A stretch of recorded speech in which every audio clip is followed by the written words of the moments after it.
Hello rally friends!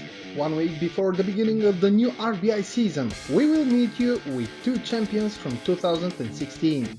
We will go to Germany to talk with the enduro winner of Balkan Offroad Rallye 2016, Franz Schreiber, and his teammate Jens Weigelt. We will also visit the Netherlands to introduce you the winner of the extreme big truck class of Breslau Poland Rallye last year, Stoker.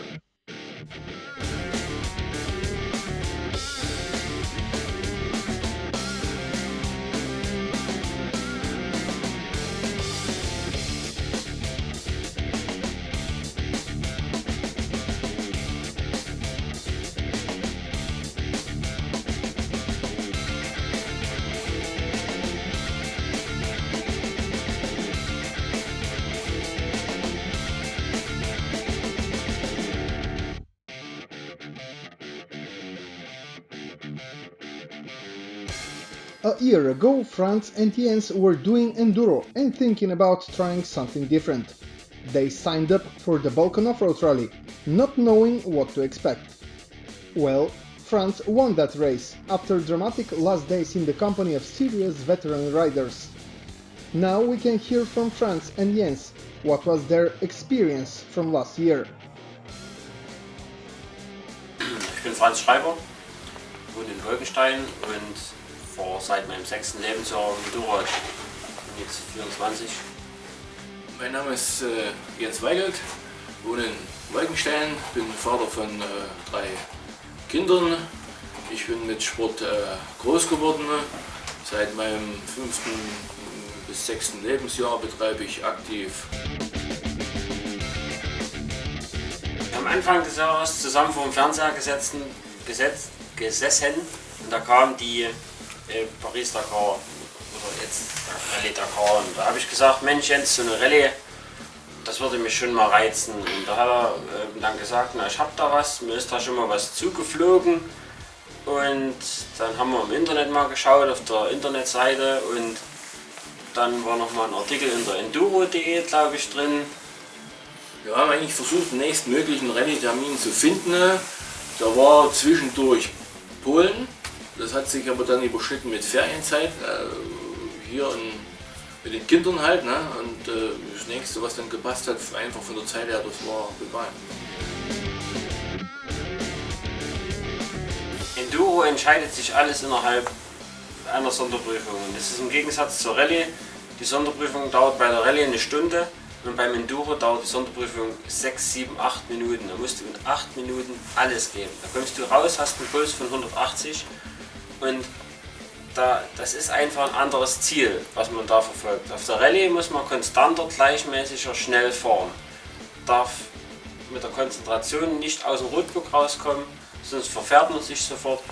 Und logisch denken, das muss man zur Enduro-DM nicht so sehr. Da zählt es, wie schnell man anbremst, wie schnell man durch die Kurve fährt, wie viel Schwung man irgendwo mitnimmt, ob man sturzfrei ist. Und da kommt es auf Sekunden an. Zur Rallye ist es die Geschwindigkeit, auf die es ankommt, die Durchschnittsgeschwindigkeit. Also der Rotburghalter, der war 3 Tage vor der Abfahrt erst dran, oder? Ja, oder 2 Tage. Das Motorrad, ja, 3, 4 Tage vorher hatte ich das Motorrad zusammengebaut, also das Rotburg ran, Trippenmaster ran, habe das mal ausprobiert bei uns auf der Straße. Aber gestimmt hat der Tripmaster absolut nicht. Haben wir erst in Bulgarien unten dann eingestellt, auf der ersten Etappe vom ersten Biwak nach Sofia. In Sofia selbst haben wir den Tripmaster zusammen mit jemandem aus Dresden, glaube ich, eingestellt. Der hat dann auch gestimmt, die komplette Rallye lang.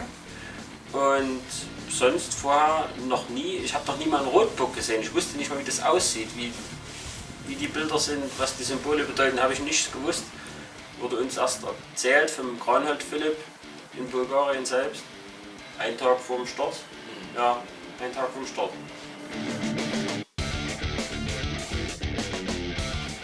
Naja, es ist schwierig.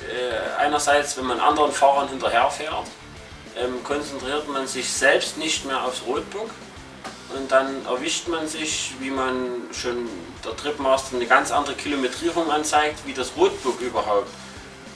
Also muss man möglichst immer selber fahren, alleine fahren, dass man immer im Roadbook selbst drin bleibt und man darf die Bilder nicht überscrollen. Das ist sehr gefährlich bei kurzen Etappen, also kurzen Zwischenetappen, 100 Meter, 200 Meter, wo man sehr schnell weiterschalten muss. Da guckst du aufs Roadbook, dann musst du wieder nach vorne gucken, ohne Kante, dann lenkst du rüber, guckst du wieder aufs Roadbook, oh, bist schon zu weit. Das ist ja, und wenn es lange Strecken sind, 8 Kilometer geradeaus, dann fängst du an, scrollst das Roadbook hoch, scrollst es wieder runter, dann guckst du, und jetzt, man muss schon sich darauf konzentrieren und nicht an andere Sachen denken. Habe ich die Übersetzung geändert. Da habe ich das Messer zwischen die Zähne genommen, habe das Motorrad schneller gemacht. Schneller geht nicht von der Übersetzung oder was ich mit hatte. Es müssten schätzungsweise 160 km/h Spitze laufen. Und da haben wir uns nochmal gesehen. Da sagt auch Jens zu mir, wo ich diesen Fauxpas hatte, wo ich mich so verfahren hatte, verliere den Mut nicht. Wir sind hier, um Spaß zu haben, nicht um zu gewinnen. Zu bremsen, ne? dass er kein Risiko eingeht halt, ne? Weil am Ende wird man Spaß haben, ne? Alles andere ist on top, aber da abzufliegen, das will man natürlich nicht noch riskieren. Und da habe ich das etwas kritisch gesehen, die Übersetzung zu ändern halt. Ne? Also ich bin ja etwas älter, ne? Und dann vorsichtiger, und wenn die Geschwindigkeit dann zu hoch wird, dann bremse ich das halt lieber. Also ich bin vielleicht maximal 125 gefahren. Das reicht für mich. Und deswegen machen wir dann natürlich auch mit größeren Abständen vorne weg, das ist klar. Dann habe ich auf der letzten Etappe natürlich alles gegeben, Vollgas. Wie in der deutschen Enduro DM, jede Kurve angebremst, schnell raus beschleunigt, überall versucht, hier eine Sekunde, da eine Sekunde, in den Geschwindigkeitsbegrenzungen genau auf die Geschwindigkeit zu achten und zu fahren, wie viel kann ich, ab wann kriege ich Zeitstrafe, immer versucht, den Druck da zu halten, und da habe ich dann schlussendlich noch 3 Minuten rausfahren können und hatte dann Schluss am 7. Tag noch 59 Sekunden Vorsprung aus vorher 10 Minuten und.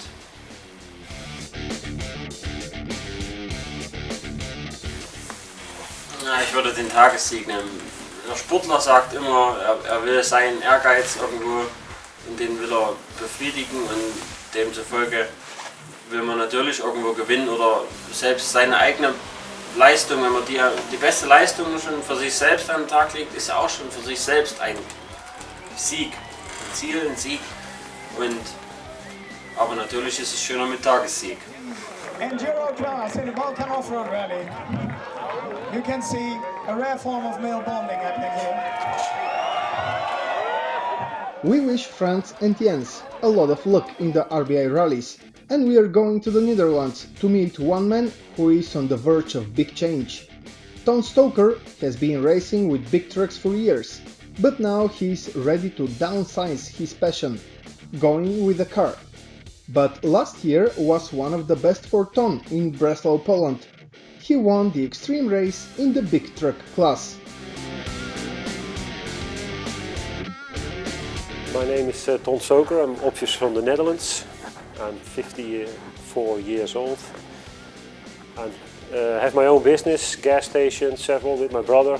And well, I entered the truck scene in 1992, 1993 I think. So that makes it about 24, 25 years that I'm doing truck sports in different classes and different countries. My father was partially a truck driver. I had different friends who were truck drivers. I was always impressed by the power of a truck. And if you do off-road racing rally with a truck, it's enormous what happens with a truck. 500 horsepower or more, and you go into a swamp. It gives you it's not better than sex, but it's a great feeling.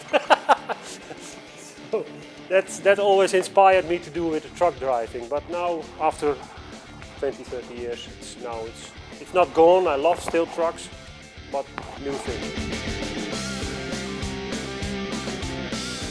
It's strange that you win the last day. You have a gap of 46 seconds. I remember with Ostaszewski. And we all know how Ostaszewski drives. He's a great rally driver, truck driver. So I didn't expect the last day to win the Breslau with only 6 minutes ahead. So it was a little bit strange, but after one day it got up here and all the people called from different places in Europe. I have friends all over because of the truck sport. I had calls from France, Germany, Holland of course, and then you know that you won the extreme class in the Breslau. So that gave a great feeling, yes. Because it takes a week, the Breslau, and I compared it with the MT rally in Poland, which unfortunately is not there anymore. But that was on the same polygon, so that was a little bit the same. But the beautiful thing of the Breslau was a week rally driving with people from all over Europe.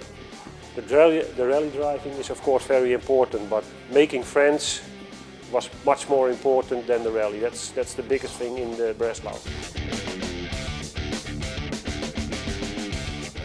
I choose for the great landscape, and after the day have a drink, have a beer with all my friends from wherever they come from. That is amazing. My first Breslau was in 2004, 2005, I don't know. But that was maybe one of the nicest Breslaus. I was the last team when we came in. We always had every day a night stage because we were the last to come in with the trucks. So we were always the last team come in. Everybody was waiting on us. The checkpoints, Franz Schreiber, of course, Klaus Leiner, they were always at the end and oh, thank God, Ton is in.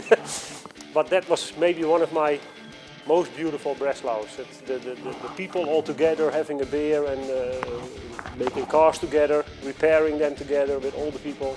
I think that's much more important than winning a Breslau. After 25 years truck, rally, trial, all different kind of sports, I thought it was time to start something new. And I liked all those fast cars.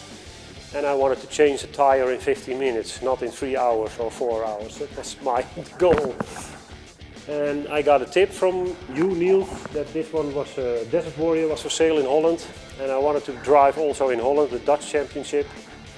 Going away on a Friday, coming home on Sunday evening is of course much easier than going to Poland, MT Rally, Breslau Rally, in France, different rallies. So I decided to sell everything. And I was very lucky because there is a Belgian team not far away from here who was looking for a good technical truck. So we made a deal and I was possible to buy this Desert Warrior and go into a nice new chapter in my life in the rally sport. The first time I drove in this car, as you can see, the front is higher. So in a truck you have a big vision, you see the holes at time. So that I think is going to be the main problem, that you're going faster with a car like this, but the bumps are still there. And it has Reiger shocks, so they are very good, but not a Reiger can help you if the bump is too deep or something. So that's going to be the challenge, to watch out and read the terrain very good. And well, we'll see.